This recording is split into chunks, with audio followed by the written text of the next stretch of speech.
where Hillary Clinton has been having a her very own eat, pray, love moment. Watch this.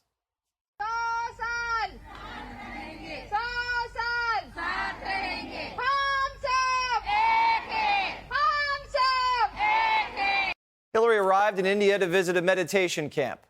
She must be trying to connect with herself and have a spiritual journey. She's been visiting salt pan workers and caves. And there's not a pantsuit in sight. Hillary's dressing just like the people. So why is Crooked clearing her head? Is she getting ready to run again? It would sure explain a lot, because this week she went after Kamala and said Kamala didn't have what it took to be president. And let's not forget, this is Crooked's glass ceiling. And what better place to go to tweak Kamala than India, the home of Kamala's ancestors? Hey, Kamala, I'm on your home turf. I'm all up in your caves. What are you going to do about it? But this trip isn't just about clearing her head. Crooked's always got an ulterior motive. You see, Hillary's been raising a lot of awareness on this trip about the left's favorite issue, global warming. You have overcome so many obstacles, broken through so many barriers, but now you face an additional challenge, the challenge that climate change presents, of heat. Heat like we have never seen before. Heat like we have never seen before. So inspiring. So, what's Crooked doing about all the heat? Well, she's launching a climate resilience fund, of course.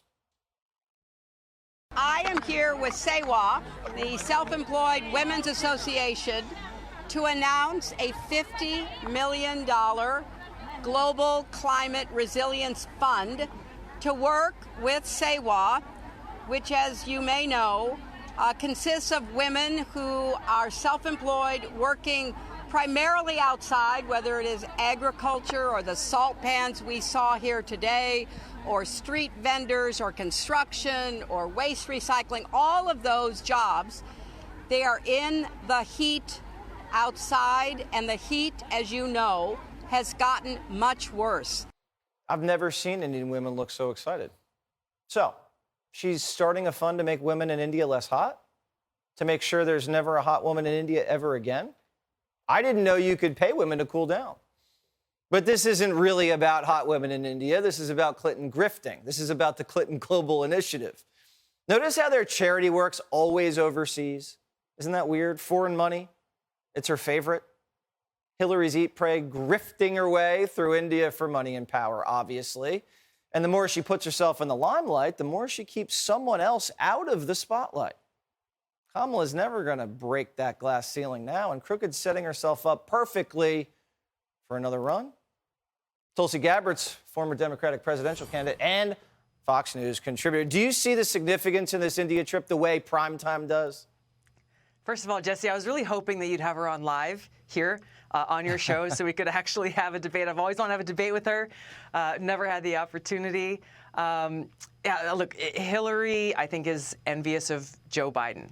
She sees him as commander-in-chief. I'm kind of surprised because he's actually channeling her, warmongering ways. But ultimately, you and I both know there's never been a war that Hillary has seen that she has not loved. I was just thinking about her gleeful cackle when she said about Gaddafi, what is it, we came, we saw, we came, and he died. And so, her desire to be commander-in-chief that she's had for a very long time has nothing to do with ensuring the safety and security of the American people. It has everything to do with the fact that if there's a war to be fought, she wants to be the one with her finger on that proverbial trigger. If there is a nuclear war to be had, she wants to be the one who's in that place to launch those nuclear weapons, which should concern everyone.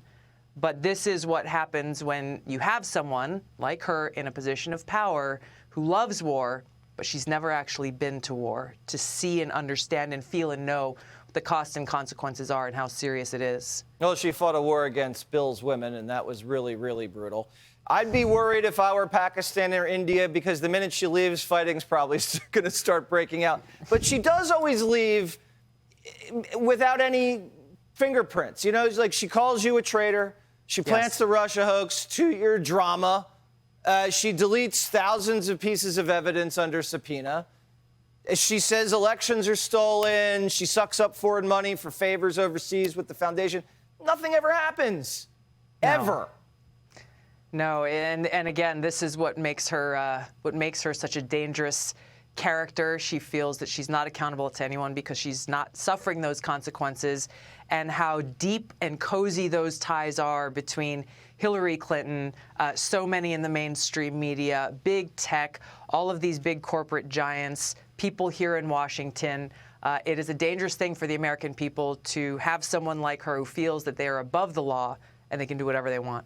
Yeah, we were hearing reports that Mini Madoff was going to join Crooked on the trip to India, but, you know, he's got that leg monitor. It just couldn't take it off in time. It would be a little troublesome. All right. Thank you so much, Tulsi. Thanks, Jesse.